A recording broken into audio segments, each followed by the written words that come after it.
Hey Switchheads, Kanan here, welcome and thank you for joining me. Kanan here and welcome to my review of Mythic Ocean. And as usual, why not hit that like and subscribe button so that you're kept up to date with all my latest content. And also if you want to go a little bit further and maybe join a stream or two, why not join our community Discord? The link is down below. And with all that done, let's see what Mythic Ocean has to offer. Gameplay.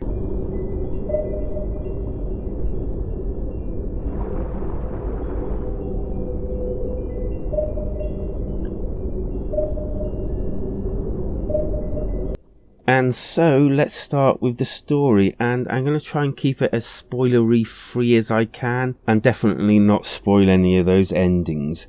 Anywho, teach the gods to create a better world or mess it all up. What could it all mean?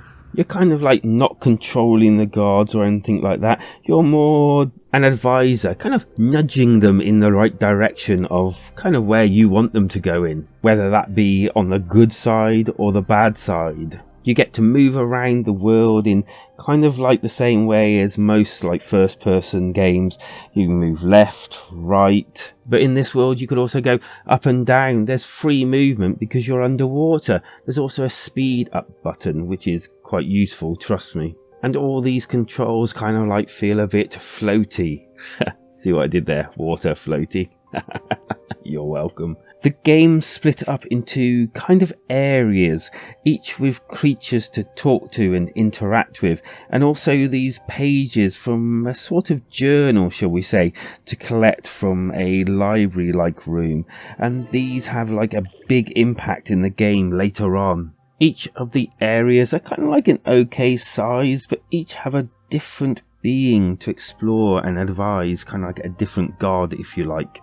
And as you play through the game, more of these open up and you meet new characters and new guards that need your advice and guidance as well. And you'll also be helping them and other creatures in the area to like complete tasks, helping them in certain ways, like sometimes finding things for them or going to fix things for them. And at first you'll kind of like only have a few areas to go to and you'll basically just swim to these areas.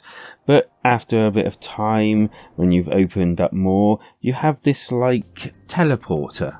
And this really is quite handy because sometimes you'll be doing quite a bit of back and forth to the actual different guards, doing them favours and finding information out for them. And yeah, this kind of stops the game from becoming a bit boring, as sometimes you have to swim through areas to get to other areas. And through the actual same teleporting menu type thing, you also get these illustrations, and these come from the guards when they're, well, basically telling you some stories and things that you've done that's impacting them.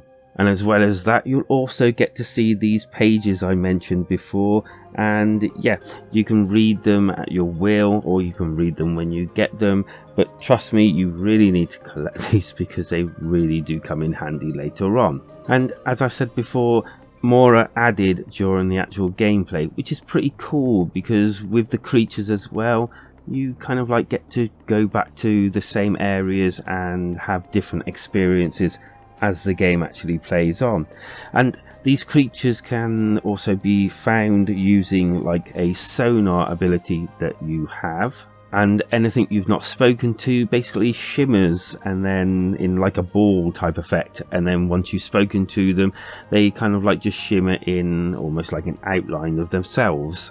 And I found this kind of worked really well and was even more engaging, obviously because it's not just the same thing over and over again. Okay, so this is a story-driven adventure, and I have to admit it really hooked me well. It can be played more times for different outcomes, i.e. once you've completed it, you can go back on your own save and redo some of the things that you wanted to do before, because you don't need to complete every single thing to actually get an ending. So you can actually go back to your save position and just carry on getting every single thing you didn't get before. Or after an ending, you can go back and replay from the start and, you know, mix it up a bit and make different decisions and all that lot, giving the game a tiny bit more playability if you want to go back and do it all. Now, I have to admit, I spent a good few hours playing the actual game, so the longevity is there if you want to put in the work. And as for completing the game, I wasn't disappointed. Yes, that's right, I wasn't disappointed. I actually enjoyed the way they did the ending. It wasn't just one little page saying blah blah, good, end. It actually had a good prologue, a good amount of info, and I did find it satisfying and quite deep and enjoyable.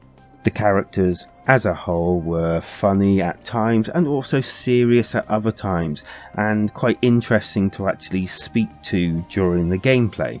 I also realised that this is kind of like one of those genres that certain people probably won't even look at because it's kind of like dialogue heavy, and I think that would probably be a shame.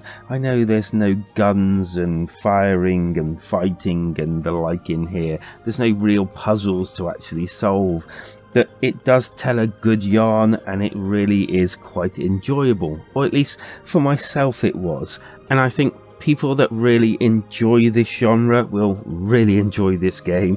And I also think it's a shame because I think some people that not really into this genre would enjoy it as well, given half the chance to play it.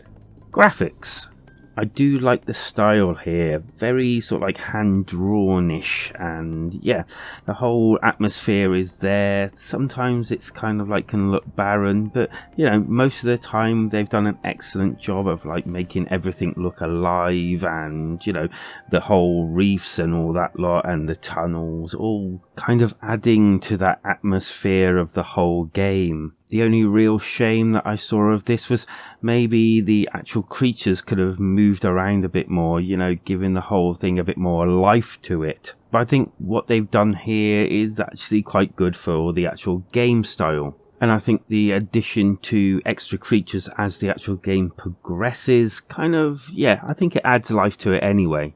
Almost like a sense of change as you progress through the actual game. And some of the actual set pieces really are a kind of joy to behold.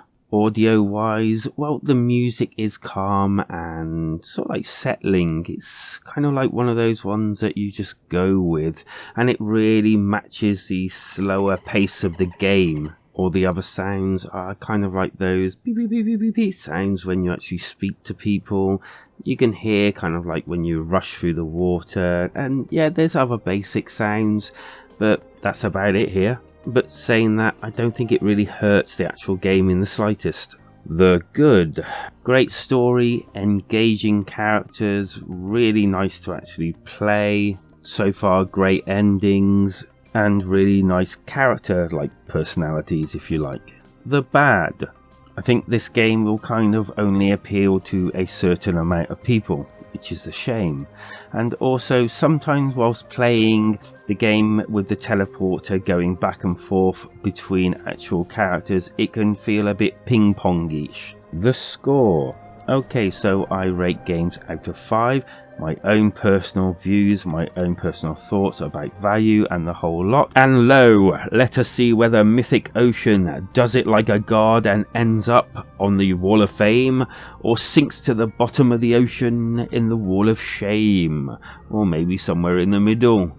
And I think there's only one real score I can give Mythic Ocean, and that's gotta be a 4 out of 5. So close to a 5 you would not believe, and if you're into this genre, I pretty well am sure that you will enjoy this game, just like I did. And so, as for my alternative, I am going to suggest The First Tree. Basically, you're a fox and it's kind of like a story-driven adventure game as well. I haven't played it, but I have heard good things about it, and to be honest with you, it does actually look quite good and possibly quite worth picking up. So, do you have any thoughts about Mythic Ocean? If you do, leave them down in the comments, and also consider hitting that like and subscribe button if you've enjoyed any of my content. That would just be swell of you, and it would also help the channel. If you want to go that little bit further, why not hop over to our community Discord, where, well, we're just a load of like-minded people who, well, just like to talk about gaming and the like. Because life is better when you switch together.